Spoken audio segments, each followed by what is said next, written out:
আজকের নিবেদন অন্তরালে, কলমে লেখিকা মুক্তধারা মুখার্জি।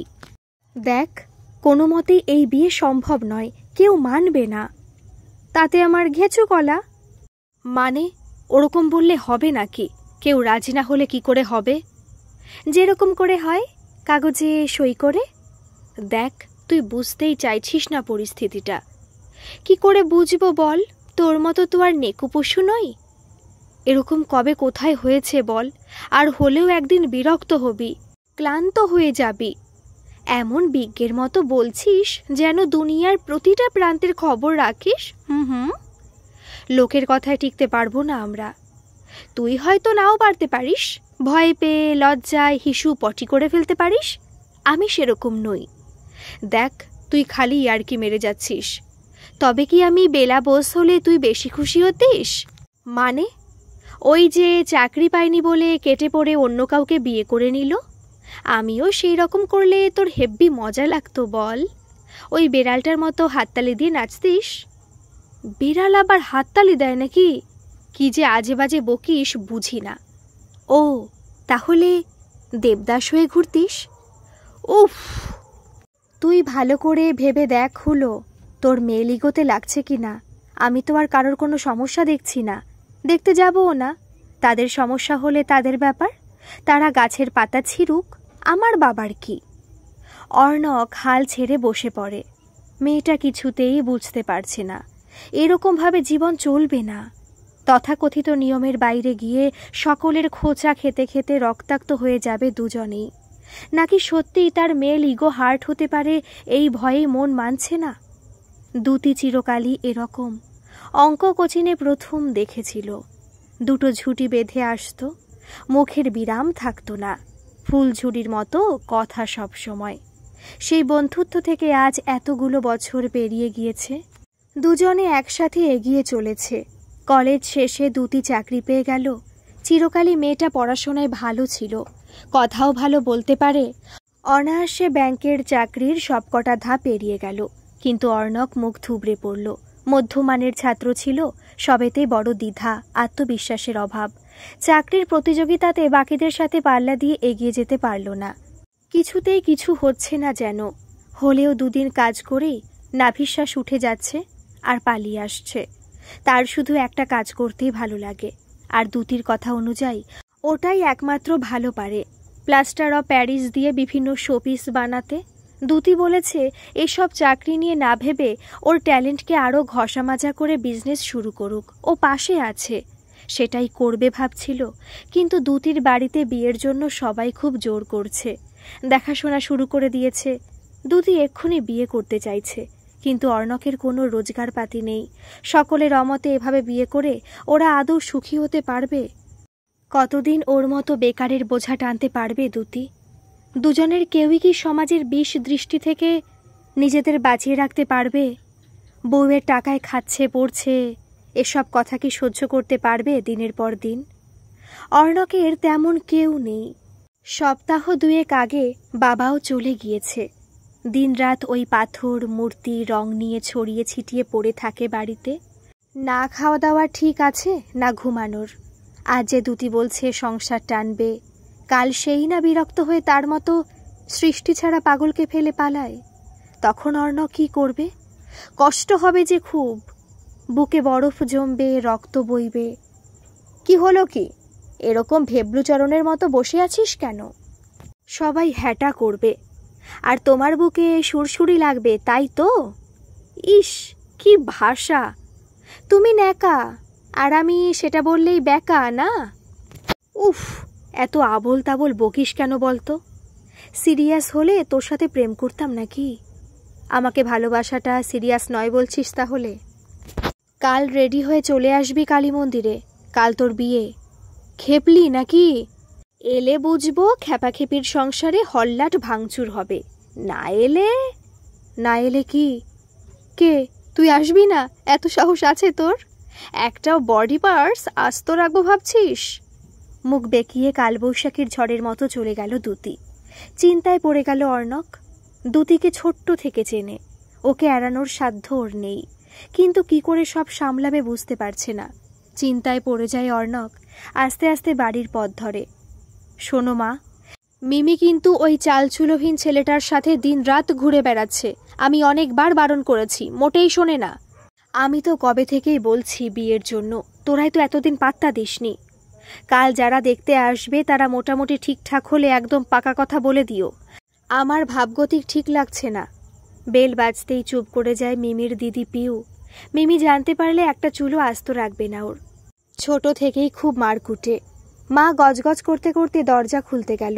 পিউ দ্রুত পায়ে বাথরুমে গিয়ে ঢোকে। মিমি কি ভেবেছে ওর প্রেম ভেস্তে দিয়ে এখন নিজের জীবনটা গুছিয়ে নেবে? অত সহজ নয়। ভালোবাসা না পেলে কত কষ্ট হয় সেটা ওকে বুঝিয়েই ছাড়বে। মিমি যেদিন ওর মতো হাউ হাউ করে কাঁদবে সেদিন ও মনে শান্তি পাবে। ওরা দুই বোন 1 বছরের বড় ছোট, তাই মতবিরোধ লেগেই থাকে দুজনের মধ্যে। ছোট থেকেই কিছু না কিছু নিয়েই চুলোচুলি হয়েই যেত। ছোট বলে মিমি সবসময় পার পেয়ে যেত।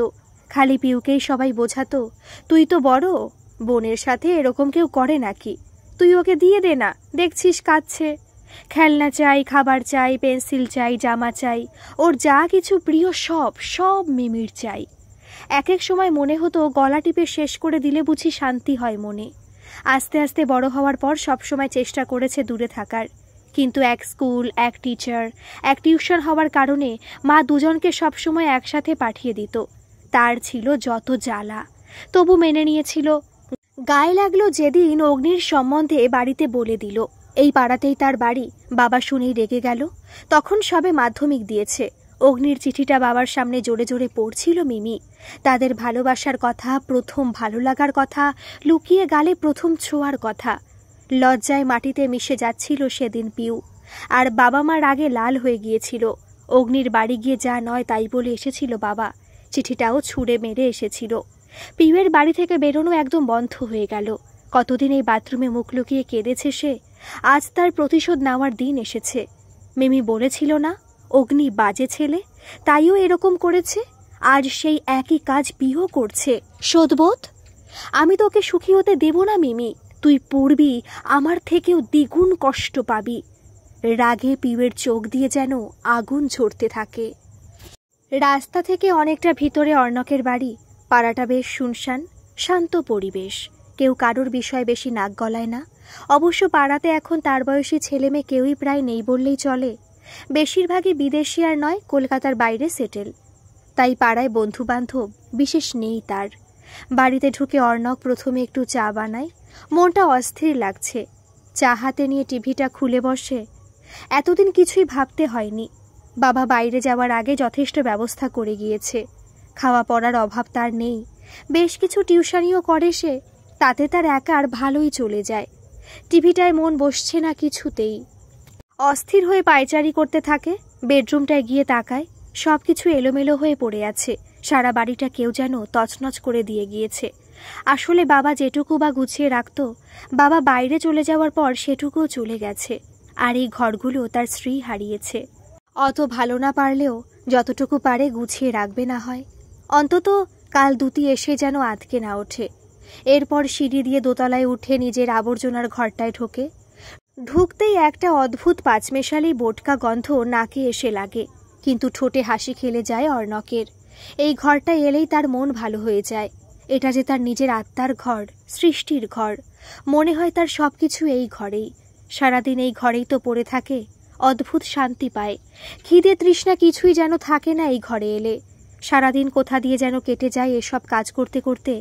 দুটি ঠিকই বলে, এটা নিয়েই আরো বেশি করে ভাবতে হবে। যত সুন্দর জিনিস বানাতে পারবে তত তার নাম ডাক হবে। একদিন সে অনেক অনেক উপরে যাবে। এই হাত দুটোতে নাকি জাদু আছে তার। অর্ণকের চোখ দুটো চকচক করে ওঠে। আলমারিটা খুলে একটা বাক্স বের করে মাটিতে রাখে সে। তারপর মাটিতে বসে বাক্সটা খোলে। একটা পুতুল বানিয়েছে এসে বেশ কয়েক সপ্তাহ আগে। আদুরে ভঙ্গিতে বসে আছে। পুতুলটা হাতে নিয়ে বসে থাকে কিছুক্ষণ। মন্দ হয়নি এটা, বেশ সুন্দর হয়েছে। যদিও বেশ কয়েকটা দোকান থেকে ফিরিয়ে দিল তাকে ভালো হয়নি বলে। এই জিনিস নাকি বিক্রি করা যাবে না। এতটাই খারাপ বানায় সে? কই, সে তো কোনো ত্রুটি খুঁজে পাচ্ছে না। ঠিক আছে, দুটি এলে ওকে জিজ্ঞাসা করে নেবেক্ষণ। অবশ্যই দোকানগুলো আর্ট কতটুকু আর কি বা বোঝে।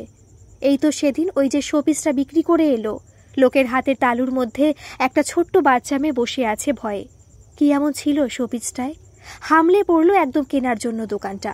দারুণ কনসেপ্ট, একদম রিয়েল লাগছে। আরও কয়েকটা চেয়েছিল, কিন্তু ও কোথা থেকে দেবে? ওই একটাই বানিয়েছিল সে। যাই হোক, এই কাজটুকু শুধু করলেই হবে না, এর সাথে টুকটাক ঠাকুরের মূর্তিগুলো করা আবার শুরু করতে হবে।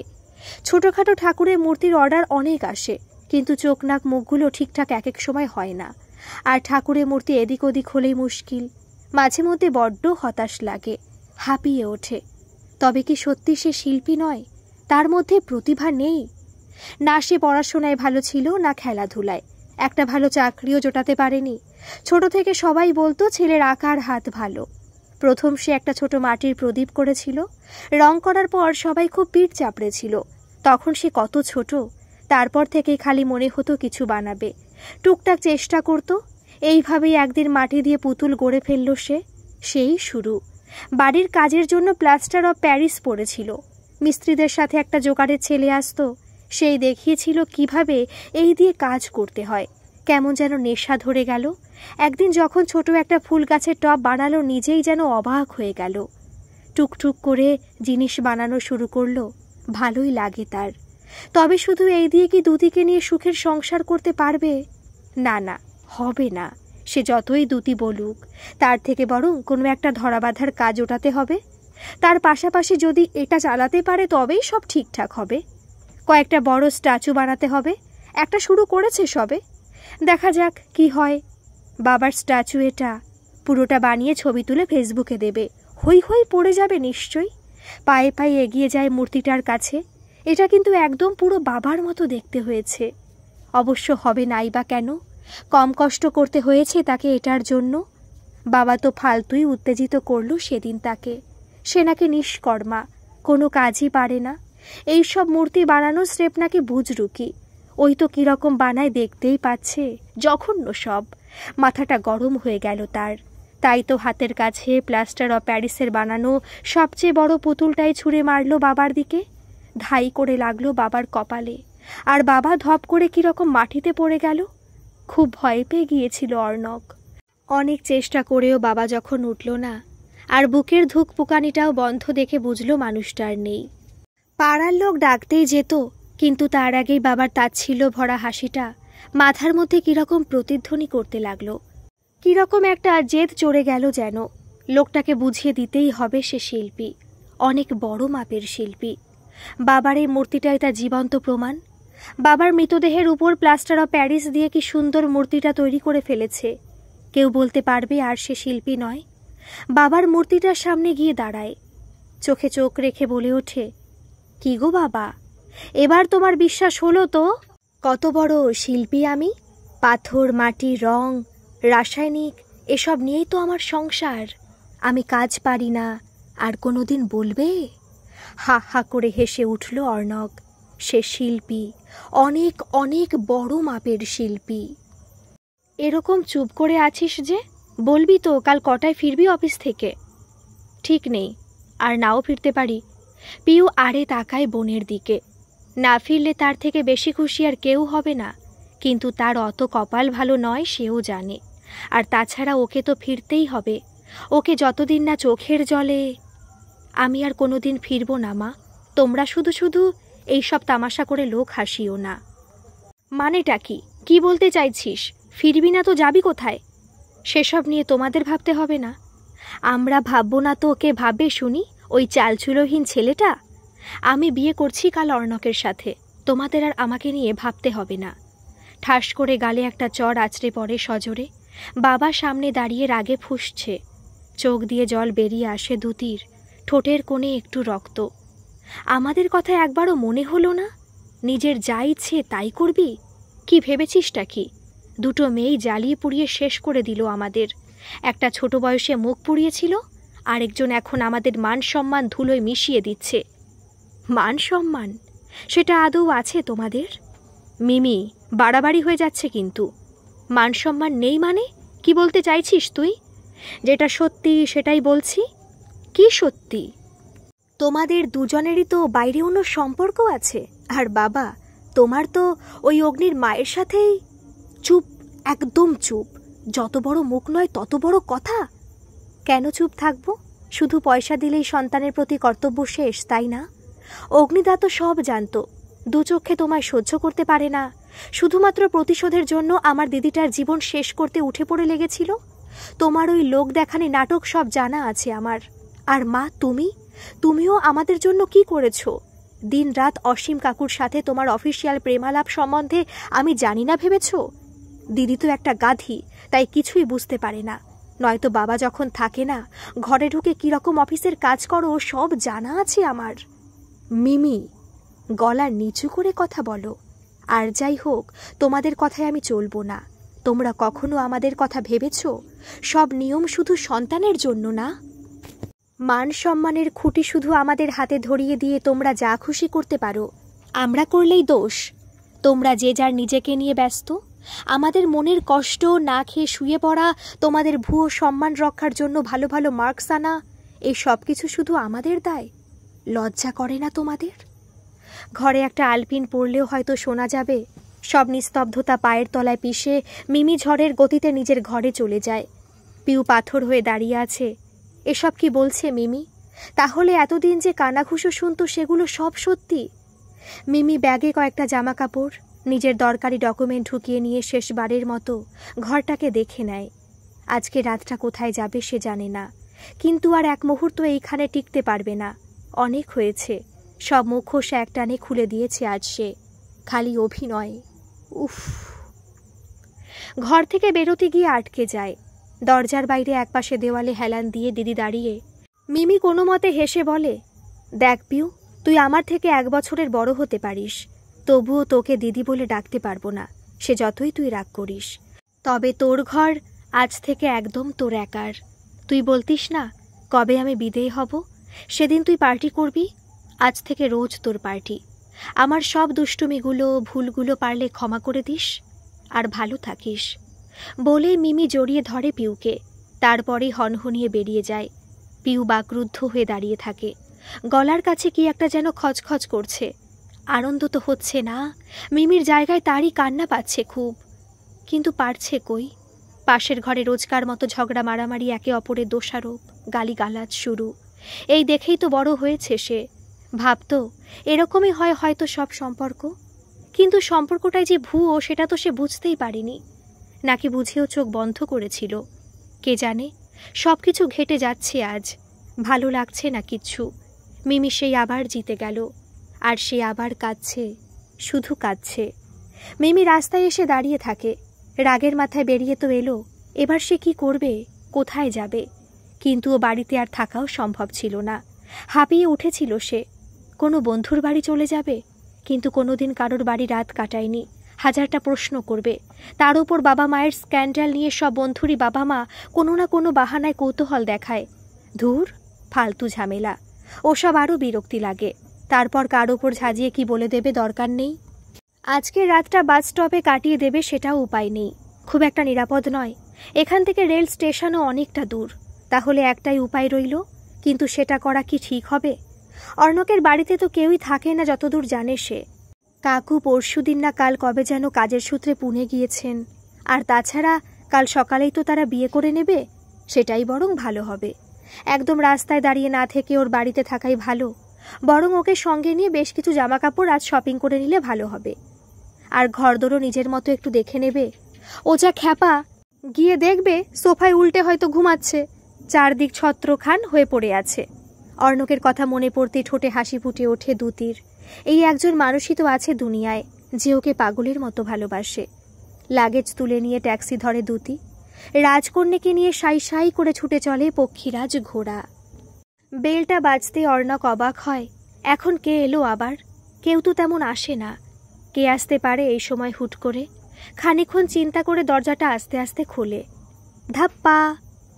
চমকে যায় অর্ণক। বুকটা ধড়ফড় করছে। সত্যি, এমন করিস না তুই, ভয় পেয়ে গিয়েছি একদম। সর সর, তুই একটা ভিতুর ডিম। অবশ্য চিরকালই ওরকম। কোচিনের সব ছেলেগুলো, এমনকি মেয়েরাও পিছনে লাগতো, আর তুই মুখ লুকিয়ে কাঁদতিস, নয়তো পালিয়ে যেতিস। অর্ণক ভ্রু কুচকে দেখে দুতি লাগেজ নিয়ে দুমদাম করে ঢুকে পড়ে সোফায় ধপ করে বসে পড়ে। ওরকম ভ্যাবা গঙ্গারাম হয়ে তাকিয়ে আছিস কেন? একটু জল দে তো। সে না হয় দিচ্ছি, কিন্তু এই সব কি? এগুলোকে লাগেজ বলে, জানিস না? এই যে জল। হেয়ালি ছেড়ে আসল কথাটা বল প্লিজ। চলে এলাম। মানে? ভাবলাম কাল যখন আসতেই হবে, আজই ভালো দিন, বরং আজই চলে আসি। একটু শপিংও তো করতে হবে, বিয়ে তো একবারই করব বল। হাঁ করে তাকিয়ে থাকে অর্ণব। দুতিকে সে খুবই ভালোবাসে। দুতির মধ্যে অদ্ভুত এক মায়া আছে, অধিকার বোধ আছে। দুতি এলেই মনটা কেমন তার শান্ত হয়ে যায়। দুতি যেন তাকে সব ঝড়ঝাপটা থেকে আগলে রাখে, যেটা কোনো দিন তার বাবাও রাখেনি। মাকে তো কোনো দিন চোখে দেখেনি। কে জানে, মেয়েরা কি এরকমই হয়, সুন্দর, মায়া জড়ানো, ভোরবেলার মন ভালো করা শিউলি ফুলের মতো নিষ্পাপ। ওই হরিপদ, কি ভাবছিস? তুই সত্যি আমায় কোনো দিন ছেড়ে চলে যাবি না তো দুতি? এক্ষুনি চ, জামা কাপড় কিনতে যাব। কাল এরকম হাফ প্যান্ট পরে বিয়ে করতে গেলে পালিয়ে যাব অবশ্যই। ফিক করে হেসে ফেলে অর্ণব। দুজনে বেরিয়ে পড়ে। দোকানে ঢোকার আগে ইতস্তত করে অর্ণব। পকেটে কটাই বা টাকা রয়েছে, খুবই কম। যে দোকানে নিয়ে এসেছে দুতি আর যেসব লিস্ট শোনাচ্ছে, সেসব কেনার ক্ষমতা তার নেই। কি হলো কি? এ তো ভারী মুশকিলের ব্যাপার। তুই থেকে থেকেই কোন খেয়ালে হারিয়ে যাচ্ছিস বলতো? আর এত ভাবারই বা কি আছে বুঝছি না। নিশ্চয়ই টাকা পয়সা নিয়ে ভাবছিস। করুণ মুখে তাকায় অর্ণব। দুতি কিভাবে যে বলার আগেই সব বুঝে নেয়। সবাই যদি এভাবে বুঝতো তাকে। তোকে তো বলেই রেখেছি, সংসার টানার দায়িত্ব আমার। যদি একটা ছেলে বেকার মেয়েকে বিয়ে করতে পারে, তবে উল্টোটা কেন হবে না? মাথা নিচু করে অর্ণব। শোন, ছেলে মেয়ে সব সমান বলে গলা ফাটালেই হবে না, কাজেও করে দেখাতে হবে, বুঝলি? তুই শুধু কখনো লোকের কথায় কান দিয়ে বউয়ের পয়সা কেন খাচ্ছিস শুনে মাথা খারাপ না করলেই হলো, ব্যাস। চল চল, তোর পাঞ্জাবি, আমার বেনারসি সব কিনবো। অর্ণবকে টানতে টানতে নিয়ে দোকানে ঢোকে দুতি। জিনিসপত্র কেনা হয়ে গেলে বিল মিটিয়ে বেরোতেই যাবে, এক ভদ্রলোক রাস্তা আটকে দাঁড়ায়। আরে অর্ণব না, তিমির বাবুর ছেলে? অর্ণব দাঁড়িয়ে পড়ে, হেসে মাথা নাড়ে। বাবার পুরনো স্কুলের বন্ধু কাম অফিসের কলিগ অরুণোদয় কাকু, ছোট থেকেই চেনে। কি খবর, কেমন আছো? ভালো। আপনি কেমন আছেন কাকু? চলে যাচ্ছে, ওই বুড়ো বয়সে যেমন চলে আর কি। তা তোমার বাবা অফিসে আসছেন না কেন বলো তো? শরীর টরীর একটু বেশি খারাপ নাকি? এরকম ডুব মারা পাটি তো সে নয়। দুতি ভ্রু কুঁচকে দাঁড়িয়ে থাকে। অর্ণব নির্বিকারভাবে বলে ওঠে, বাবা তো পুনে গেছে, আপনি জানেন না? পুনে? কেন? সে তো জানি না কাকু, আমায় তো বলল অফিসের ট্রিপ, যেরকম যায় আর কি। না না, অফিস থেকে ওকে তো কোথাও ট্রিপে পাঠায়নি। ঠোঁট উল্টে অর্ণব বলে, কে জানে কাকু, আমি তো তাই জানি, বাবা তো তাই বলল। ঠোঁটটা কামড়ে অরুণোদয় বাবু চিন্তায় পড়ে যান। এরকম তো এত বছরে কখনো হয়নি। তিমিরকে সে স্কুলের সময় থেকে চেনে, মিথ্যে বলার লোক তো সে নয়। তাহলে হয়তো আমি বিয়ে করেছি শুনে রেগেই ওসব বাহানা বানিয়ে চলে গেছে। বাবার মত নেই তো তাই। দুতি তাকায় অর্ণবের দিকে। তাহলে সেদিন যে অর্ণব ওরই সামনে ফোন করলো বাবাকে, সব বলল, তারপর বলল বাবা শুনে খুশি হয়েছে। এখন এসব কেন বলছে? কোনটা মিথ্যে? এখন যেটা বলছে নাকি সেদিন যেটা বলেছিল? কেন মিথ্যে বলছে? অর্ণব জানে না, এই মিথ্যে একদমও সহ্য করতে পারে না। মাথার ভিতরটা দপদপ করতে থাকে দুতির। বিয়ে তোমার? কবে বিয়ে? বলেই দুতির দিকে তাকায় অরুণোদয় বাবু। তিমির তো এসব বলেনি কিছু। কালই তো বিয়ে, কেউ মানছে না বলে আমরা রেজিস্ট্রি ম্যারেজ করব। ও তা ভালো ভালো। তিমির ফিরলে যোগাযোগ করতে বলো, আর ফোনে কথা হলে অফিসে একটা মেল করে জানিয়ে দিতে বলো। যদিও এসবে ওর ভুল হয় না কোনো দিনই, কিন্তু এবারে বাবারও তো বয়স হয়েছে, ভুলে গেছে হয়তো। মাথা নেড়ে অরুণোদয় বাবু এগিয়ে যান। অস্বস্তি লাগছে তার। এরকম ভুল, এরকম মিথ্যে তার ছোটবেলার বন্ধু যে বলতে পারে না, সেটা তার থেকে ভালো কেউ জানে না। মনটা খচখচ করছে কে জানে কেন। পুরো রাস্তাটা দুতি চুপ করেছিল, একটা কথাও বলেনি। বাড়ি ঢুকেই দুতি বলে ওঠে, তুই সেদিন কাকে ফোন করলি তাহলে আমার সামনে? অর্ণ কামতামতা করে বলে, ওটা মিথ্যে ছিল রে, আমি তোকে কষ্ট দিতে চাইনি। ধপ করে সোফায় বসে পড়ে দ্যুতি। অর্ণব তাকে মিথ্যে বলতে পারে, তার মানে খুব ছোট একটা মিথ্যে, তাও তার খুশির জন্য। তবু না জানি কেন বুকের ভিতরটা টনটন করছে। মনে প্রাণে বিশ্বাস করত অর্ণব তার বাবা মায়ের মতো মিথ্যে বলতে পারে না, অভিনয় করতে পারে না। কিন্তু ও পারে, ও সব পারে। ছোটবেলার ইনোসেন্টটা আজও আছে ওর মধ্যে, এটাই মনে হতো। কিন্তু সেটা যে কারোর থাকে না, অর্ণকেরও নেই স্বাভাবিকভাবেই। এই ছোট্ট ব্যাপারটা মানতে পারছে না সে। রাগ করিস না প্লিজ, আর মন খারাপ করিসও না। আসলে বাবা তো আমার কোনো কিছুই তেমনভাবে কোনো দিনই মেনে নিতে পারে না। তোর বাড়িতে এমনিতেই এই একই সমস্যা ছিল, এর থেকে অনেক বেশি ছিল। আমি এই সামান্যটুকু বলে আর তোকে কষ্ট দিতে চাইনি, ব্যাস এটুকুই। প্লিজ আমায় ভুল বুঝিস না। অর্ণব দ্যুতির দিকে একদৃষ্টে তাকিয়ে আছে। দ্যুতিকে কি তবে ও হারিয়ে ফেলবে? দ্যুতি মিথ্যে কথা ভালোবাসে না, সে জানত, কিন্তু ওকে হারিয়ে ফেলতে চায়নি সে। বিশেষ করে ওই লোকটার জন্য তো কোনো মতেই নয়। না না, দ্যুতিকে কোনো দিন ছেড়ে যেতে দেবে না। চিরকাল সারা জীবন আমার কাছে থাকবে একসাথে, সে জীবন্ত হোক কি মৃত। অনেক রাত হয়ে গেছে, আমার খুব ঘুম পাচ্ছে রে। দ্যুতির ভাবলেশীন মুখের দিকে তাকিয়ে দেখে অর্ণব। দ্যুতি কি করবে, কি ভাবছে, সেটাই যেন বোঝার চেষ্টা করে সে। আমি এই সোফাটাতেই আজ শুয়ে পড়ি বরং। এখানে কেন শুবি? বাবার ঘর আছে তো, খাটে আরাম করে ঘুমাবি। সারাদিন তোর ধকল গেছে। দ্যুতি কথা বাড়ায় না, খুব ক্লান্ত লাগছে তার, আর পারছে না সে, শুতে চলে যায়। অর্ণবের কিছুতেই ঘুম আসছে না। রাত প্রায় 1টা। আস্তে আস্তে পা টিপে টিপে বাইরের ঘরটার কোনায় রাখা টেবিলটার কাছে যায়। দ্যুতির কানে যাতে আওয়াজ না যায় এভাবে চেয়ারটা টেনে বসে ডেস্কটপটা অন করে। বাবার ইমেল আইডি, পাসওয়ার্ড তার জানা। আগে একটা মেল করে দিলে ভালো হতো। মাথাতেই আসেনি অফিসের ব্যাপারটা। মেলটা খুলে টাইপ করতে থাকে। কাঁধে হাত পড়তেই চমকে ওঠে অর্ণব। তাকিয়ে দেখে দ্যুতি দাঁড়িয়ে। কি রে, কি করছিস এত রাতে? তাড়াতাড়ি উঠে দাঁড়ায় অর্ণব। টুক করে মিনিমাইজ করে দেয় মেলটা। কিছু না রে, ওই ঘুম আসছিল না, তাই জাস্ট। তুই যে বললি ঘুম পাচ্ছে তোর, কি হলো হঠাৎ? এখনো ঘুমাসনি? ঘুমাচ্ছিলাম তো, খুব গলা শুকিয়ে গেছে। ঘরে জল নেই কোনো, তাই জল খেতে উঠতেই হলো। ও এই যে বোতল। Good night.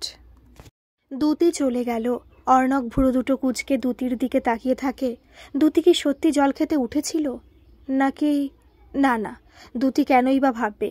একটু রাগ হয়তো করেছে, কিন্তু এর বেশি কিছু দ্যুতি ভাবতেই পারে না। চেয়ারে বসে মেলটা আবার খুলেও কি ভেবে সাইন আউট করে দিল। বাড়ি থেকে মেল করার দরকার নেই, থাক। অর্ণব সব বন্ধ করে শুতে চলে যায়।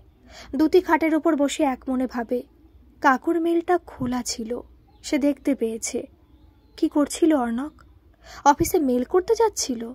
কাকুর মেল ও কেন খুলেছিল? আর এই ঘরে শুতে এসেই ও দেখেছে কাকুর সব জিনিসপত্র, অফিসের ব্যাগ চারধারে পড়ে রয়েছে। সেসব না হয় বাদই দিল। ঘড়ি, মোবাইল, অফিসের আইডি কার্ড পর্যন্ত ওই ড্রয়ারে রয়েছে। মোবাইলটা সুইচ অফ। কাকু মোবাইল রেখে চলে গেছে? সেটা কি করে সম্ভব? দুটো মোবাইল আছে বলে তো মনে হয় না। আর আইডি কার্ড, সেটা কেন পড়ে থাকবে? অর্ণব কি কিছু লুকোচ্ছে তার থেকে? অর্ণাকেরও কি কোনো মুখোশ আছে? কিন্তু কিন্তু মেলাতে পারছে না দ্যুতি। দ্যুতির কিছুতেই ঘুম আসে না। ঘরের মধ্যে পায়চারি করতে থাকে, ঘরটা ভালো করে দেখতে থাকে। ছোট একটা নাইট ল্যাম্প জ্বলছে, সেটুকু আলোয় যতটা দেখা যায়। চোখ সয়ে গেলে অবশ্য আরও ভালো বুঝতে পারবে।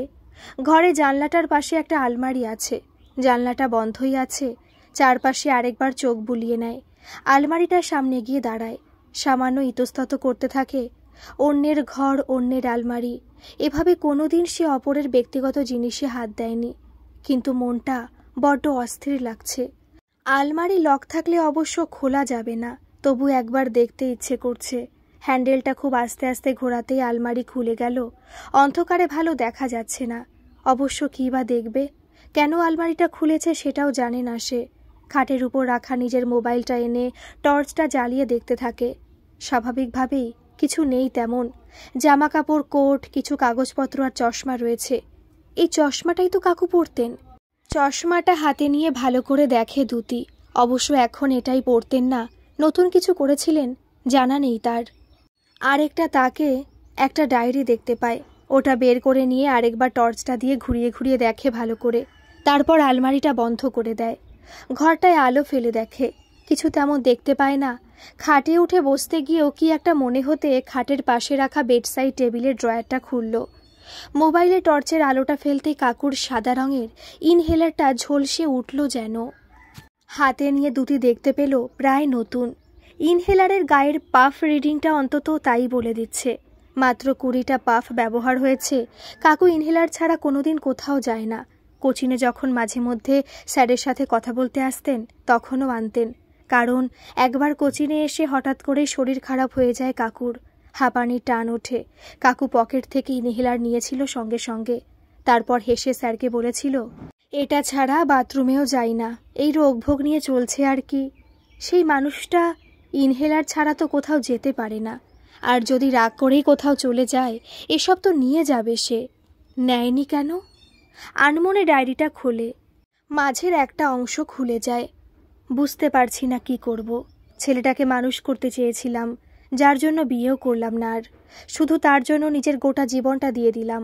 আজ বুঝতে পারছি কিছুই পারিনি। একদিন তো তোমার মুখোমুখি হতে হবে বৈশাখী। কি জবাব দেব তোমায়?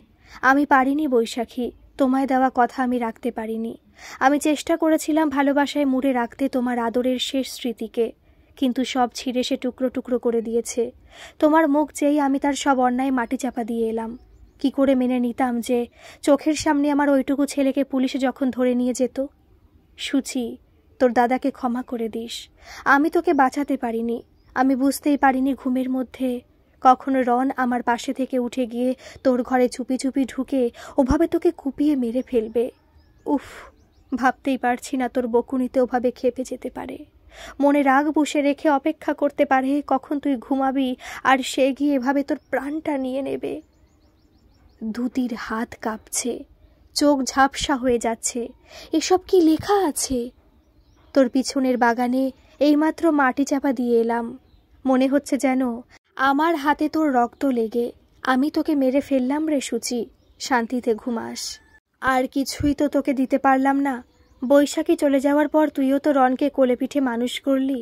জানি না এ আমার কোন জন্মের পাপের শাস্তি। আজকের পর আমি আর কোনোদিন হয়তো শান্তিতে ঘুমোতে পারবো না।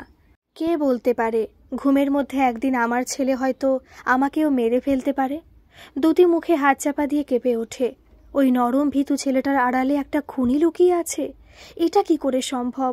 ও তো ছোট থেকে দেখেছে অর্ণবকে। কোচিংয়ে অনেকেই ওর পেছনে লাগতো, ওর সাইকেলের হাওয়া খুলে দিত। কোচিং থেকে বেরোতো যখন ওর মাথায় চাটি মেরে বাকিরা পালিয়ে যেত। এরকম না জানি আরও কত শত ঘটনা ঘটতে সে নিজের চোখে দেখেছে। সে নিজেই তো কতবার বাকিদের শাসিয়েছে, বারণ করেছে, কিন্তু অর্ণব মাথা নিচু করে চুপ করে থেকেছে। কই, কোনোদিন তো ওকে রাগ করতেও দেখেনি। আর আজ এসব কি লেখা আছে ডায়েরিতে? কাকুর বোন মানে পিপিকেও মেরেছিল। তবে যে অর্ণব বলেছিল পিপি এখন থেকে বিদেশে সেটেল হয়ে যাচ্ছে, ওখানে একটা ইউনিভার্সিটিতে পড়ানোর চান্স পেয়েছে, সব মিথ্যে ছিল। কাকুর ওই বন্ধু তার মানে ভুল কিছু বলেননি? কাকু অফিসের কাজে কোথাও যাননি? অর্ণব কিছু একটা জানে। ওই কিছু করেনি তো? দুতির এখন কি করা উচিত কিছুই তো বুঝতে পারছে না। কাকুর খোঁজ করবে নাকি চলে যাবে এখান থেকে? অর্ণবকে গিয়ে সরাসরি জিজ্ঞেস করবে? আর তাদের বিয়ে? দুতির মনে হচ্ছে ও এখন অদ্ভুত এক জায়গায় দাঁড়িয়ে, যেখানে চারধারে শুধু গভীর খাদ। শুধু কোনটায় ঝাঁপ দেবে সেটা ঠিক করতে হবে।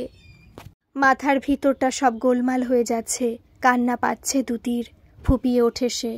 অর্ণব নিজের ঘরে চেয়ারে বসে মোবাইলে একমনে দুতির কান্না দেখে কেঁদে ফেলে। সে কোনোদিন দুতিকে কাঁদাতে চায়নি, কিন্তু তবু আজ সেটাই হলো। মোবাইলে সিসিটিভি অ্যাপে মনিটরটা অফ করে দেয়।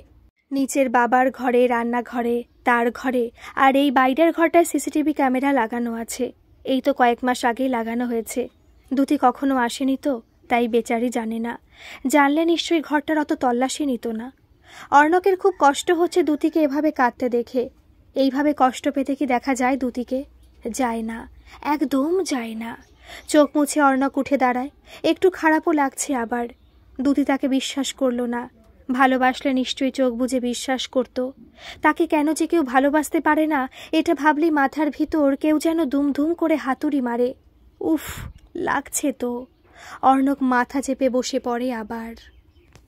তমসা দ্রুত হাতে রান্নাঘরের পাড় চুকিয়ে ব্যাগটা হাতে নিয়ে টেবিলে চলে আসে। একেবারে খেয়ে অফিস বেরিয়ে যাবে। ও আর অরুণোদয় একসাথে বেরিয়ে যায়। টেবিলে ব্রেকফাস্ট সাজিয়ে বসতেই তমসা দেখে অরুণোদয় চামচটা নিয়ে নাড়াচাড়া করছে ঠিকই, কিন্তু খাচ্ছে না কিছুই। অন্যমনস্ক হয়ে কি যেন চিন্তা করছে। কাল রাত থেকে দেখছে কিরকম যেন অস্থির হয়ে আছে মানুষটা। ভেবেছিল অফিসের কিছু নিয়ে হয়তো চিন্তায় আছে, কিন্তু আজ তো তেমন মনে হচ্ছে না। কারণ অফিসের কাজ বাড়িতে নিয়ে আসার মানুষ উনি নন। চিরটা কাল খুব সুন্দরভাবে এসব ব্যালেন্স করে এসেছেন তিনি। থাকতে না পেরে তমসা অরুণোদয়কে জিজ্ঞেস করে ওঠে, কি হলো বলো তো তোমার? কাল থেকে দেখছি কিছু একটা নিয়ে অস্থির হয়ে আছো যেন। অরুণোদয় তাকায় তমসার দিকে। কিছু হয়েছে? বুঝতে পারছি না তমসা, কিন্তু মনটা বড্ড কুহু গাইছে। মানে কি হয়েছে খুলে বলো আমায়। তোমার তো দেরি হয়ে যাবে, তুমি বরং বেরিয়ে পড়ো। রাতে না হয়। কিচ্ছু দেরি হবে না। কাল থেকে দেখছি তুমি অন্যমনস্ক হয়ে আছো। রাতেও ঠিক করে ঘুমাওনি, পায়চারি করছিলে ঘরময়। তুমি বলো, আমি শুনছি। তুমি তো তিমিরকে চেনো। হ্যাঁ, কেন চিনব না? তিমিরদা কতবার এসেছেন, তোমার এতকালের বন্ধু। বিয়ের পর থেকেই তো দেখছি। কি হয়েছে তিমিরদার? শরীর খারাপ? না, তিমিরের কোনো খবর নেই। খবর নেই মানে? তিমির অফিসে আসছে না বেশ কয়েকদিন হলো। আমিও ভেবেছিলাম হয়তো শরীর খারাপ, কিন্তু কোনো লিভ অ্যাপ্লাই করেনি। তাও ভাবলাম অফিসে এসে পরে হয়তো করবে, কিন্তু কাল হঠাৎ ওর ছেলের সঙ্গে দেখা। অরুণোদয় ভ্রু কুঁচকে আবার যেন চিন্তায় পড়ে যান। তমসা বলে ওঠে, কি বলল ছেলে? জিজ্ঞাসা করলে তুমি? করলাম তো। যা বলল শোনার পর থেকে আমি কিছুতেই আর। কেন, কি হয়েছে? কি বলল? ডাহা মিথ্যে বলল। শুধু ভাবছি মিথ্যেটা কে বলছে, তিমির নাকি ওর ছেলে? মিথ্যে মানে? অর্ণব মানে ওর ছেলে বলল তিমির নাকি অফিসের কাজে পুনে গেছে, অথচ ওকে তো অফিস থেকে কোথাও ট্রিপে পাঠায়নি। সেটা ওকে বলাতে বলল ও নাকি বিয়ে করছে, সঙ্গে একটা মেয়ে ছিল। তিমির নাকি এ বিয়ে মেনে নেয়নি, তাই চলে গেছে। অদ্ভুত লাগলো। ছেলেটা যে প্রেম করে সেটা শুনেছিলাম তিমিরের মুখে। সম্পর্ক নিয়ে কোনোদিন বিরূপ মন্তব্য সে করেনি। উল্টে মেয়েটা খুব ভালো এরকমই শুনেছি। বিয়ে নিয়ে কিছু তো বলেনি। আর তিমিরকে সে ছোটবেলা থেকে চিনি। মিথ্যে তো সে বলে না খুব একটা। আর কি বা প্রয়োজন মিথ্যের? অফিসে কেন কোনো কিছু জানায়নি? আমাকেই বা ফোন করলো না কেন? ওর ফোন সুইচ অফ আসছে কেন? সর্বোপরি তিমির কোথায় গেল? তোমার বন্ধুকে অবশ্যই তুমি ভালো চেনো, তবে এটা তো হতেই পারে যে বাপ ছেলের কথা কাটাকাটি হয়েছে কয়েকদিন এসব নিয়ে নিজেকে সরিয়ে রাখার জন্যই। না তমসা, হতে পারে না।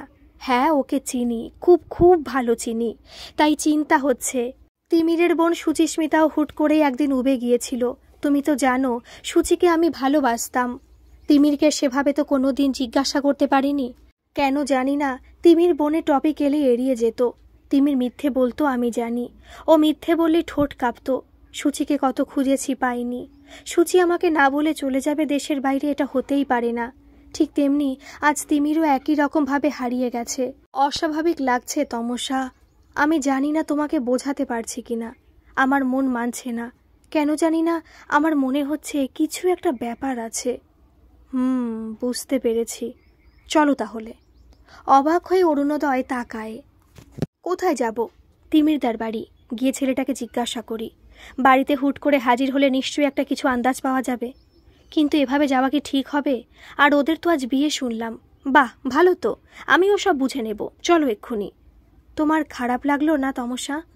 এটা তো সত্যি ভাবার বিষয়। তিমিরদাকে পাওয়া যাচ্ছে না, এটাতে খারাপ তো লাগবেই। তাই তো বলছি চলো। আজ এত বছর পর সুচিস্মিতার কথা বললাম। ধুর, খারাপ লাগবে কেন? ও তোমার প্রথম প্রেম ছিল, আমি তো সব জানি। তুমি কোনোদিন কিছু লোকাওনি। তিমিরদা জানতো না, কিন্তু আমি তো সব জেনে শুনেই তোমাকে বিয়ে করেছি। আর প্রথম প্রেম কেউই ভুলতে পারে না। তার উপর এরকমভাবে যে হারিয়ে যায় তাকে ভোলা, সেই যন্ত্রণা ভুলে যাওয়া খুব কঠিন। জীবনের শেষ দিন অবধি হাজারো প্রশ্ন কুরে কুরে খাবে, সেটাই স্বাভাবিক। চলো চলো, এক্ষুনি বেরিয়ে পড়ি। অরুণোদয় তমসার হাতের উপর হাত রেখে তাকায়। নিশ্চিন্ত হয়। তার একমাত্র ভরসার জায়গা তমসা। চোখটা কোনো মতে খোলে দুটি, পারছে না সে তাকাতে। আর এত শক্ত করে পিচমোড়া করে বেঁধেছে, নড়তেই পারছে না। হাত পা মুখ সব বেঁধে কোথায় যেন একটা ফেলে রেখেছে তাকে। আবছা আবছা মনে পড়ছে ওই ডায়েরি পড়তে পড়তে জল খেলো, আর তারপরে ঘুম এসে যাচ্ছিল। কিছুতে চোখ খুলে তাকাতে পারছিল না। ওই সময় অর্ণকে হাসতে হাসতে ঢুকতে দেখল। তারপর আর কিছু মনে নেই। দ্যুতির চোখ ছলছল করে ওঠে। নিজেকে এত অসহায় কোনোদিন লাগেনি। আজ এই শেষ মুহূর্তে পিবের কথা খুব মনে পড়ছে। দিদি, আমি কাঁদছি। তুই তো এটাই চেয়েছিলিস বল। দেখ, আজ আমি তোকে দিদি বলে দিলাম। যদিও তুই শুনতে পেলি না, আর হয়তো সুযোগ পাবো না। তোকে আমি খুব ভালোবাসি দিদি। তুই ভালো থাকিস এটুকুই চাইব। চোখ দিয়ে ঝরঝর করে জল পড়ে যায় দ্যুতির। ঘুম থেকে উঠে অর্ণক আয়নার সামনে দাঁড়ায়, নিজেকে ভালো করে দেখে। বেশ ফ্রেশ লাগছে আজ। বহুকাল পর মনটা খুশি খুশি আজ। বিয়েটা বাড়িতেই হয়ে যাবে, ঝুট ঝামেলা রইল না। ওই তো শুধু সিঁদুর পরিয়ে দিলেই হবে তো নাকি। তারপরে ভ্রু কুচকে ভাবতে বসে, দ্যুতি যদি বেঁকে বসে। তারপরেই আবার হাসে। দ্যুতিকে ঠিক বুঝিয়ে দেবে। ওকে তো দ্যুতি খুব ভালোবাসে, আরও নিজেও দ্যুতিকে ভালোবাসে। তাই তো দ্যুতিকেও কষ্ট দিতে চায় না। দ্যুতিই তো ওর জীবনে প্রথম মানুষ যে সবসময় ওকে উৎসাহ দেয়, ওকে ভালো বলে। তারপরে মুখটা বেজার করে অর্ণক। দ্যুতিকে বেঁধে রাখতেও একদমই চায়নি, কিন্তু কি আর করা যাবে। ও যে সব জেনে গেল। যদিও সব ভুল জানল, ও তো আর ইচ্ছে করে পিপিকে মারতে যায়নি। পিপি সেদিন বলছিল বিয়ে করে নাকি চলে যাবে। ওর মতো অকাল কুষ্মাণ্ড ছেলের জন্য আর নিজের জীবন খারাপ করবে না। খুব রাগ উঠে গেল। আরে ও তো কিছুই এমন করেনি। পিপি এও বলল ওর জন্যই নাকি মা মরে গেছে। কোনোদিন পিপি এসব বলেনি তাকে। ওই লোকটার সাথে মিশে পিপি এরকম খারাপ হয়ে যাচ্ছিল। একটু কিছু দুষ্টুমি করলেই বাবাকে ওর নামে খারাপ খারাপ কথা বলতো। সেদিন তো শুধু পিপির শাড়িটা কুচি কুচি করে কেটেছিল। শাড়িটা নাকি ওই লোকটা দিয়েছিল। ওকে ছেড়ে নাকি চলে যাবে। দিয়েছে বাবাকে বলে? বাবা তো জানতোই না পিপি প্রেম করছে, কিন্তু বাবা মেনে নিল। ব্যাস, পিপি সুযোগ পেয়ে গেল। বাবার কাছে ওই লোকটার নামে উল্টোপাল্টা বলতেই দুজনে খেপে গেল। আর পিপি তো উফ, সেদিনই পিপি বাবাকে সব বলে দিল। পিপির খরগোশটাকে আমি 2 দিন আগে গলা মুচড়ে মেরে ফেলে দিয়েছিলাম। পিপিকে বছর 3 আগে আমি সিঁড়ি দিয়ে ধাক্কা দিয়েছিলাম। যদিও বিশেষ কিছুই হয়নি। পিপির পায়ে সেবার শুধু ফ্র্যাকচার হয়েছিল, আর কয়েকটা স্টিচ পড়েছিল মাথায়। বাবা শুনেই তো আমাকে বেল্ট দিয়ে মারল। পিপি ওই লোকটার কাছে যাবে বলেই তো আমার নামে সব খারাপ কথা বলে বাবাকে উত্তেজিত করলো। আমি যেতেই দিলাম না, তাই আর। হাসে অর্ণক। যাকগে, এসব পুরনো কথা। দ্যুতির সাথে একবার কথা বলে দেখতে হবে। যদি মেনে নেয় তো ভালো, নয়তো সারা জীবন এভাবেই আটকে রাখবে। আর পিপির মতো পালাতে চাইলে বা বাবার মতো উল্টোপাল্টা বললে না হয়। ব্রাশ করে ফ্রেশ হয়ে নেয় অর্ণক। রান্নাঘরে গিয়ে একটা বাটি নেয়। বাটিতে গুঁড়ো হলুদ নিয়ে তার সাথে টক দই মেশায়। আজ তো তাদের বিয়ে। গায়ে হলুদ হবে তো তার আর দ্যুতির। বাড়িতে কাঁচা হলুদ তো নেই, তাই এই নতুন টাইপের গায়ে হলুদ। দ্যুতি নিশ্চয়ই খুশি হবে। গায়ে হলুদ আর ফেস প্যাক দুটোই হয়ে যাবে। হেসে উপরে যায় অর্ণক। দ্যুতি? ঘৃণার দৃষ্টিতে তাকায় দ্যুতি। রাগ করেছিস? চোয়াল শক্ত হয় দ্যুতির। দেখ, পরে একদিন সময় করে না হয় সব গল্প বলবো তোকে। যা জেনেছিস সেটাই সত্যি নয়। আজকের দিনে এসব বাদ দে বরং। আজ আমাদের বিয়ে, মনে আছে তো? হাসে অর্ণক। আমরা বাইরে আর কোথাও যাচ্ছি না, বরং বাড়িতেই সব করে নি। মন্ত্রের জন্য ইউটিউব ভিডিও আর সিঁদুর তো আছে। ও, মালা লাগবে না? দাঁড়া 1 মিনিট। অর্ণক ঘরের মধ্যে কি যেন খুঁজতে থাকে। তারপর কি একটা কুড়িয়ে নিয়ে দ্যুতির কাছে এসে বসে। বিস্ফারিত চোখে দ্যুতি তাকিয়ে থাকে। অর্ণকের হাতে 2টো দড়ি। এই যে মালা, একটা দ্যুতির গলায় পরি আর একটা নিচে পরে নেয়। এটা দিয়ে সুন্দর মালা বদল করে নেব আমরা, কেমন? আচ্ছা, তুই ভেবে নে একটু। তুই যদি রাজি থাকিস তাহলে আমরা সুন্দরভাবে একসাথে সংসার করতে পারি। শুধু কথা দে, আমাকে ঠকাবি না। পিপির মতো চলে যেতে চাইবি না। বাবার মতো গালাগালি দিবি না। তাহলে তোর বাঁধনগুলো খুলে দিতে পারি। দ্যুতি ভাবে, এই কোন অর্ণককে দেখছে সে। কোনোদিন স্বপ্নেও ভাবতে পারেনি এরকম কিছু ঘটতে পারে। কোনো উপায় দেখতে পাচ্ছে না সে। কিভাবে পালাবে এখান থেকে। কাকু যে বেঁচে নেই সেটা তো বেশ ভালোই বুঝতে পারছে। শুধু ভেবে অবাক লাগছে নরখাদকের রূপ এরকমও হতে পারে। না, আপাতত থাক। শোন, চা করে আনছি। আগে চা? ও, চা খেতে গেলেও তো মুখ খুলতে হবে। তখন যদি চিৎকার করিস আবার। এসব করা যাবে না। আজ কিছু আর খাস না। বিয়ের দিন তো উপোস করতেই হয় বল। আমিও কিছু খাচ্ছি না, ওকে? মিষ্টি করে হাসে অর্ণক। দ্যুতিকে ধরে নিয়ে বসায়। ওই অবস্থাতেই জড়িয়ে ধরে। থুতনি ধরে বলে ওঠে, আমার মিষ্টি বউ, একদম সোনা হয়ে থাক কেমন। কাঁচা হলুদ তো নেই, তাই দেখ গুঁড়ো হলুদ আর টক দই দিয়ে আমি কি সুন্দর ব্যবস্থা করেছি। তোর আর আমার গায়ে হলুদ হবে তো বল? দাঁড়া। অর্ণব হাতে এক খাবলা মিশ্রণটা নিয়ে নিজের মুখে মাখে, তারপর নিজের গাল দুটো দুতির গালে ভালো করে ঘষে। হাতে লেগে থাকা বাকিটা দুতির মুখে ঘষে দেয়। দুতি পাথরের মতো বসে আছে, নিঃশব্দে তার চোখের জল গালে গিয়ে তার গায়ে হলুদের রঙের কাছে ফিকে হয়ে যাচ্ছে। বেলটা বেজেই যাচ্ছে। বিরক্তির মুখে নেমে এসে দরজা খুলে দাঁড়ায় অর্ণব। তমসা একগাল হেসে বলে ওঠে, বাহ, এ তো দেখছি গায়ে হলুদ হয়ে গেছে, চলো চলো।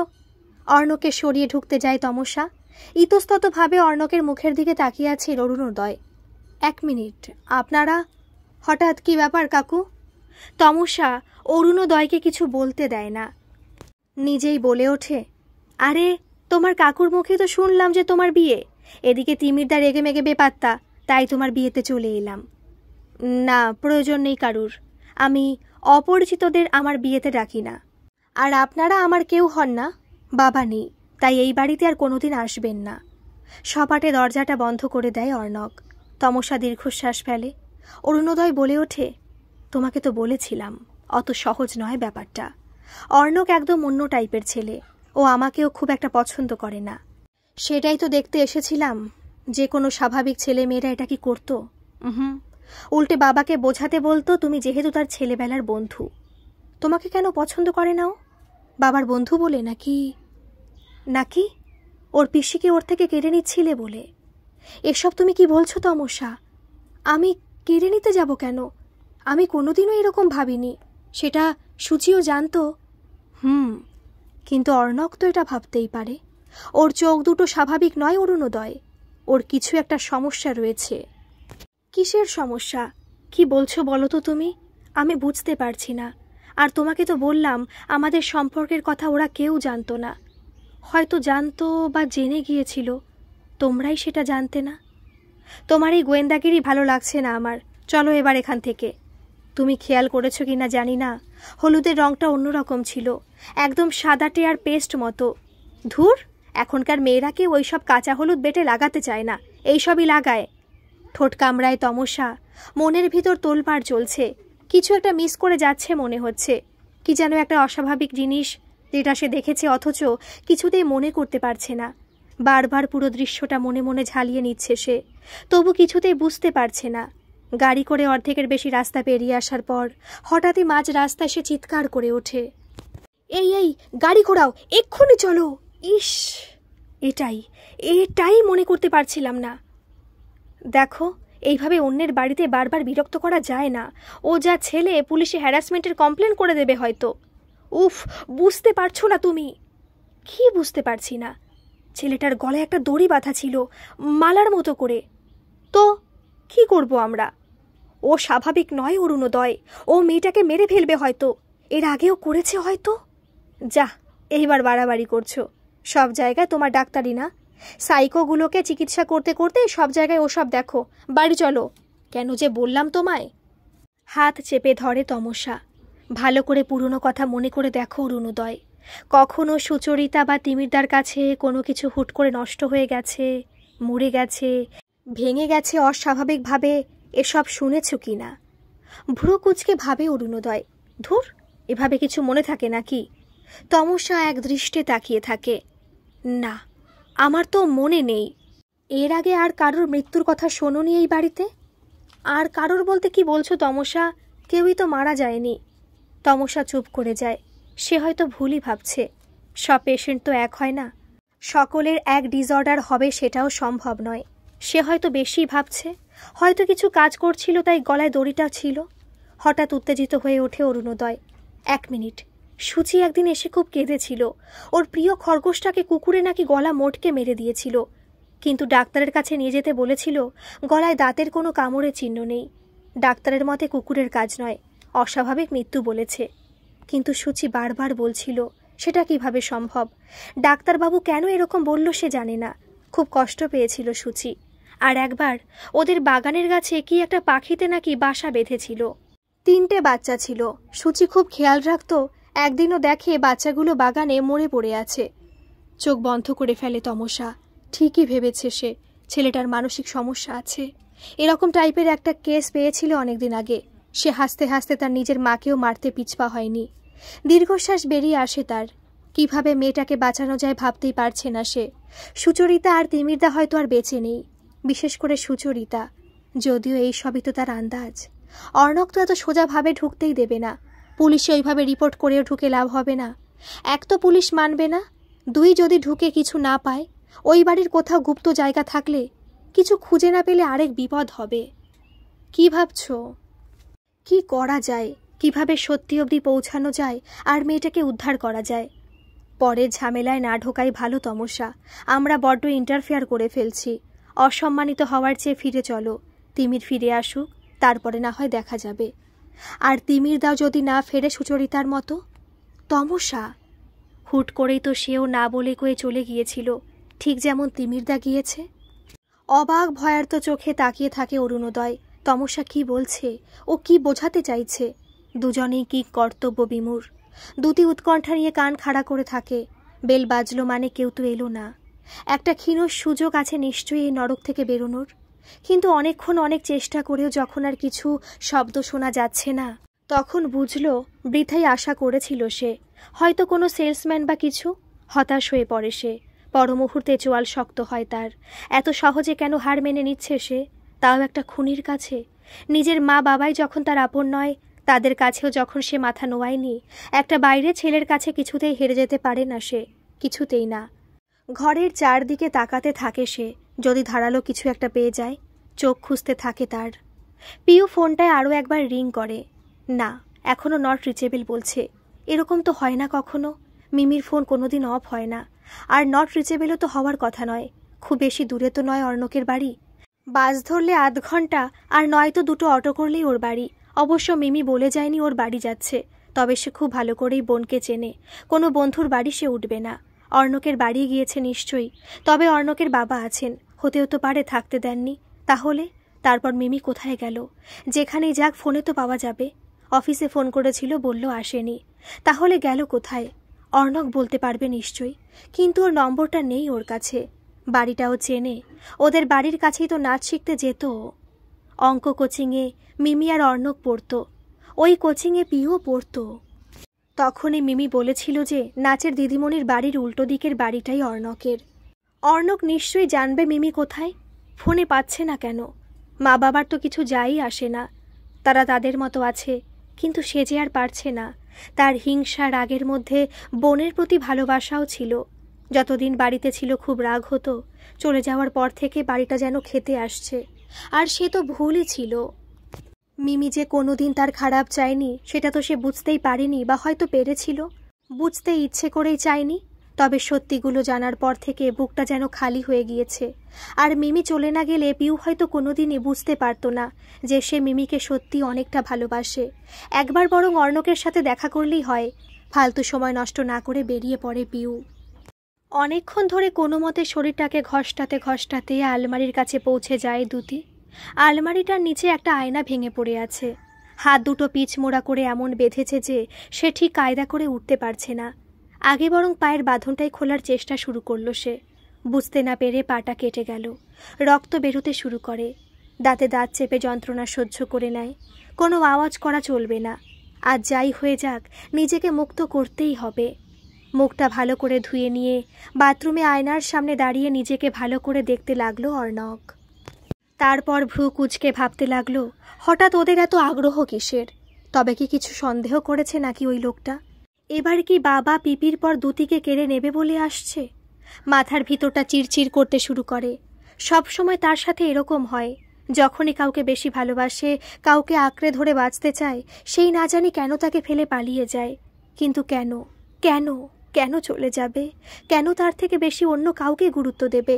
মা পর্যন্ত তাকে ফেলে পালিয়ে গেছে, তাই মনে হয় সবাই এরকম শত্রুতা করে তার সাথে। কই, সে নিজে তো এরকম নয়। বাইরের প্রলোভন তো থাকবেই। তাকে যদি কেউ শত চেষ্টাও করে, তবু সে এদের কাউকে ফেলে কখনো যেতে চায়নি। কেন যাবে? তার ভালোবাসা তো আর মিথ্যে নয়। তাই তো ওই লোকটার থেকেও বেশি দোষী নিজের আপনজনদের মনে হয়। সে এতটাও তো খারাপ নয় যে সবাই তাকে মায়ের মতো ছেড়ে চলে যাবে। মাকে আটকাতে পারেনি সে, খুব ছোট ছিল যে। কিন্তু আর কাউকে এভাবে ছেড়ে যেতে দেবে না সে, ঠিক যেমন পিপি বাবা কাউকে যেতে দেয়নি, এই বাড়িতেই তাদের রেখে দিয়েছে। দরকার পড়লে দুদিকেও। হঠাৎ একটা ওপরে কিসের যেন আওয়াজ হয়। তাড়াতাড়ি করে অর্ণব সিঁড়ি দিয়ে উঠতে থাকে। দুটি পা দুটো খুলে ফেলেছে, কিন্তু পা লেগেই সামনে পড়ে থাকা বাক্সটার সামান্য ঠোকা লেগে সরে গেল। আওয়াজ হলো খুব অল্প, কে জানে, অর্ণব নিশ্চয় শুনতে পেয়ে গেছে, কিন্তু হাতের বাঁধনটা যে এখনও রয়ে গেছে। এইভাবে তো সে নিজেকে বাঁচাতে পারবে না। তাড়াতাড়ি উঠে দরজা দিয়ে বেরোতে যায়, আর দেখে সামনেই অর্ণব। অর্ণব হাঁপাচ্ছে, পালাতে যায় কিন্তু পারে না।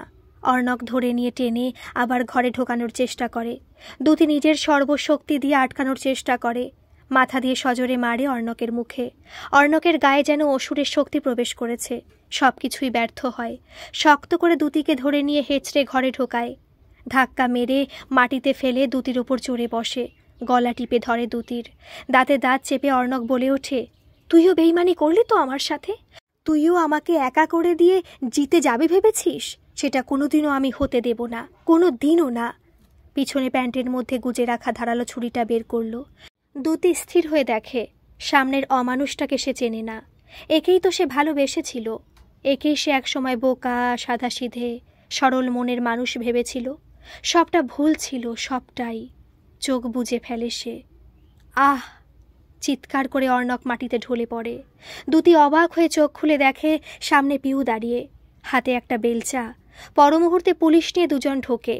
এদের মধ্যে ওই কাকুটার সাথেই তো কাল দেখা হয়েছিল মনে হচ্ছে। সঙ্গের মহিলাকে সে চেনে না। তমসা এগিয়ে এসে দুটির বাঁধন খুলতে থাকে। পিউ দাঁড়িয়ে আছে একইভাবে। দুটি মুক্ত হয়ে জড়িয়ে ধরে পিউকে। পিউয়ের যেন সম্বিত ফেরে। দুটিকে জড়িয়ে ধরে। দুটি বলে ওঠে, তুই এখানে? কিন্তু ঢুকলি কিভাবে? এনসিসির ট্রেনিংটা অবশেষে কাজে লেগে গেল। খুব একটা খারাপ ছিলাম না তো? ওটাতে তো তুই বেস্ট ছিলিস। দুই বোনে হাসে। অর্ণবকে তুলে নিয়ে চলে যায় কিছু পুলিশ। দুটি নিজের সম্পূর্ণ বয়ান দেয়। ডায়েরি সম্বন্ধে সব বলে। যদিও সেটা আর আছে নাকি জ্বালিয়ে দিয়েছে সেটা সে জানে না, তবে প্রয়োজন পড়বে না নিশ্চয়ই। মূর্তি ভাঙলেই প্রমাণ পাওয়া যাবে। আর বাগান খোঁড়াও শুরু হয়ে গিয়েছে। জোর কদমে তল্লাশি শুরু হয়েছে। ওখানে আর থাকতে চায় না দুটি। দুটি আর পিউকে নিয়ে তমসা, অরুণোদয় নিজেদের গাড়িতে ওঠেন। পুরোটা রাস্তা সবাই চুপ থাকে। অরুণোদয় বাবুর চোখ ছলছল করে।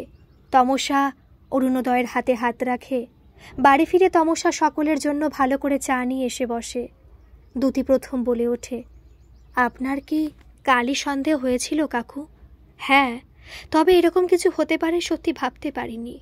সেটা আর বাকি প্ল্যানটার ক্রেডিট তমসার। আমরা তিমিরের বাড়ির কাছাকাছি এসে দেখি একটা মেয়ে ওর বাড়ির গেট দিয়ে ঢুকছে। স্বস্তির নিঃশ্বাস ফেলে পিউ বলতে শুরু করে, আমি অর্ণবের বাড়ির বেলটা বাজাতে যাব, অমনি ম্যাডাম এসে আমার হাতটা চেপে ধরলেন। আমি তো চমকে গিয়েছিলাম। উনি আমাকে মুখে আঙুল দিয়ে চুপ থাকতে বলেন। সত্যি বলতে কি অদ্ভুত লেগেছিল। জানা নেই শোনা নেই কে ইনি, এরকমই বা করছেন কেন। তারপর আমাকে গাড়ির কাছে নিয়ে আসেন, কাকুর সাথে আলাপ করান, সব খুলে বলেন। প্রথমে বিশ্বাস হয়নি, কিন্তু ওই যে তোর ফোন বন্ধ, হঠাৎ করে কোনো ট্রেস নেই, ওটাই মাথায় ঘুরছিল খালি। মনে হলো হয়তো এরা মিথ্যে বলছে না, নয়তো একই ধরনের অভিজ্ঞতা হবে কেন। তাই ভাবলাম দেখাই যাক না। উনি যেমন যা বলছেন তা করতে অসুবিধা কোথায়?